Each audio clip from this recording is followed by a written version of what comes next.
इस्लामी तारीख का सबसे दर्दनाक, इबरतनाक और रूह को झकझोर देने वाला वाक़या करबला का है, जो न सिर्फ मुसलमानों के लिए बल्कि पूरी इंसानियत के लिए एक सबक और प्रेरणा का स्रोत है। ये वाक़या सिर्फ एक जंग नहीं थी, बल्कि यह हक और बातिल, इंसाफ और जुल्म, दीन और फितना के बीच एक फैसला था, जिसे हजरत इमाम हुसैन इब्न अली रज़ियल्लाहु अन्हु, जो रसूलुल्लाह सल्लल्लाहु अलैहि वसल्लम के प्यारे नवासे थे, ने अपने खून से अंजाम तक पहुंचाया।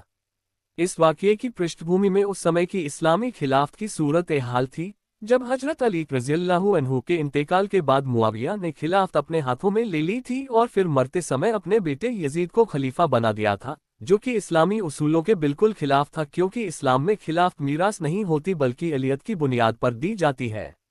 यजीद एक शराबी, फासिक और खुलेआम शरीयत की खिलाफवर्जी करने वाला शख्स था, जिसने तख्त और ताकत के लिए दीन को नीलाम करना चाहा।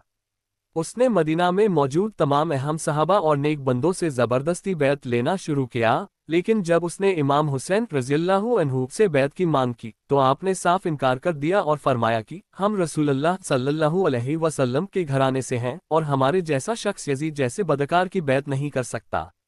इस इनकार ने यजीद को भड़काया और उसने मदीना के गवर्नर वलीद बिन उतबा को आदेश दिया कि या तो हुसैन से बैत ली जाए या उन्हें कत्ल कर दिया जाए। इमाम हुसैन को जब इस साजिश की खबर मिली तो आपने मदीना छोड़ दिया और मक्का की तरफ रवाना हो गए। मक्का में पहुंचकर आपने हरम की पनाह ली, लेकिन जब यजीद के जासूस वहां भी पहुंच गए और आपकी जान को खतरा महसूस हुआ, तो आपने हरम की हुर्मत को बचाते हुए मक्का से निकलने का फैसला किया। इसी दौरान कूफा के लोगों ने इमाम हुसैन को खतों के जरिए दावत दी कि वे कूफा आए, हम आपकी बैत करते हैं और यजीद के खिलाफ आपका साथ देंगे। जब इन खतों की तादाद हजारों तक पहुंच गई, तो आपने अपने चचेरे भाई हजरत मुस्लिम बिन अकील रज़ियल्लाहु अन्हु को पहले ही हालात का जायजा लेने भेजा। शुरू में कूफियों ने मुस्लिम को समर्थन दिया, लेकिन जब यजीद ने उबैदुल्लाह बिन ज़ियाद को कूफा का गवर्नर बनाकर भेजा, तो उसने मुस्लिम को गिरफ्तार कर लिया और शहीद करवा दिया। लेकिन शहादत से पहले मुस्लिम ने इमाम को खत लिखकर सावधान किया कि कूफियों की बातों पर भरोसा ना करें। बावजूद इसके, इमाम हुसैन ने इरादा किया कि वे कूफा जाएंगे, क्योंकि उनका मकसद तख्त हासिल करना नहीं था बल्कि उम्मत की इस्लाह और यजीद जैसे जालिम के खिलाफ आवाज उठाना था। आप अपने परिवार और चंद साथियों के साथ मक्का से रवाना हुए। काफिला जिसमें तकरीबन 72 अफराद थे, जिनमें बच्चे, बुजुर्ग और औरतें भी शामिल थीं। रास्ते में बहुत से सहाबा और नेक लोग जैसे अब्दुल्ला बिन उमर, अब्दुल्ला बिन अब्बास रज़ियल्लाहु अन्हुम ने उन्हें रोका, मना किया, लेकिन आपने फरमाया, मैं इस्लाह के लिए निकला हूँ, मैं हक और इंसाफ के लिए अपनी जान तक देने को तैयार हूँ। सफ़र करते हुए 2 मुहर्रम 61 हिजरी को आपने करबला की सरजमीन पर क़ियाम किया, जहाँ यजीद की फौज ने आपको घेर लिया और 7 मुहर्रम से पानी बंद कर दिया। ये घेराबंदी भूख और प्यास का वह दौर था जब बच्चों की हिचकियां और औरतों की कराहटें तक फिजा में गूंजती थीं। इस बीच 9 मुहर्रम को यजीद की फौज ने हमला करने का इरादा किया, लेकिन इमाम हुसैन ने एक रात की मोहलत मांगी ताकि वे इबादत कर सकें। उस रात आपने अपने साथियों से कहा कि तुम सब चले जाओ, अंधेरा है, दुश्मन मुझे चाहता है, मैं खुद पर तुम्हें कुर्बान नहीं करना चाहता।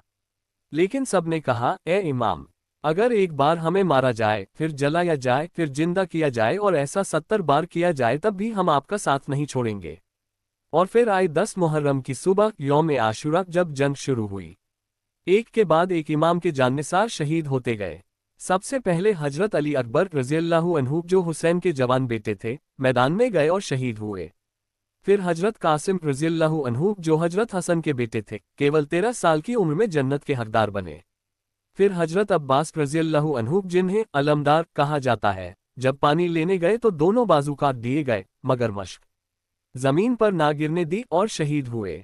जब 6 महीने के हजरत अली असगर रज़ियल्लाहु अन्हु को प्यास से तड़पते देखा, तो इमाम हुसैन ने उन्हें दुश्मन के सामने पेश किया कि शायद इन्हें पानी दे दो, मगर जवाब में 3 शौक वाला तीर उनके हलक में मार दिया गया और वो तड़पकर शहीद हो गए। आखिर में इमाम हुसैन खुद मैदान में उतरे। आपने दुश्मन से कहा, क्या तुम जानते नहीं कि मैं रसूलुल्लाह सल्लल्लाहु अलैहि वसल्लम का नवासा हूँ? लेकिन किसी पर असर ना हुआ। आप जांबाजी से लड़े, मगर तादाद में बहुत कम होने की वजह से आपको भी 3 तीर मारकर शहीद कर दिया गया और सर तन से जुदा करके यजीद के पास भेज दिया गया। शहादत के बाद उनके अहले बैत को कैद करके कूफा और फिर शाम दमिश्क भेजा गया, जहां यजीद के दरबार में बीबी ज़ैनब रज़ियल्लाहु अन्हा ने एक ऐतिहासिक और दिल दहला देने वाली तकरीर की, जिसमें उन्होंने यजीद को उसकी औकात बताई और कहा, ए यजीद, तू समझता है कि हमें कत्ल करके जीत गया, नहीं, हमारी शहादत ने तुझे हमेशा के लिए जलील कर दिया। ये वो आवाज थी जिसने दरबार को हिला दिया और दुनिया को बताया कि हक की आवाज कभी कुचली नहीं जा सकती। करबला का पैगाम आज भी जिंदा है। ये हमें सिखाता है कि हक के लिए लड़ो, चाहे तुम अकेले क्यों न हो, जालिम के सामने खड़ा रहो, चाहे जान ही क्यों न चली जाए। इमाम हुसैन रज़ियल्लाहु अन्हु की शहादत इस बात का सबूत है कि इस्लाम तलवार से नहीं बल्कि कुर्बानी से जिंदा रहता है। हर साल 10 मुहर्रम को हम उस हुसैन को याद करते हैं जिसने अपने खून से दीन की बुनियाद को मजबूत किया, जिसने जुल्म और जालिम के खिलाफ अमर हो गया, जिसने इंसानियत को बता दिया कि जुल्म के आगे झुकना गुनाह है और हक के लिए जान देना ही असली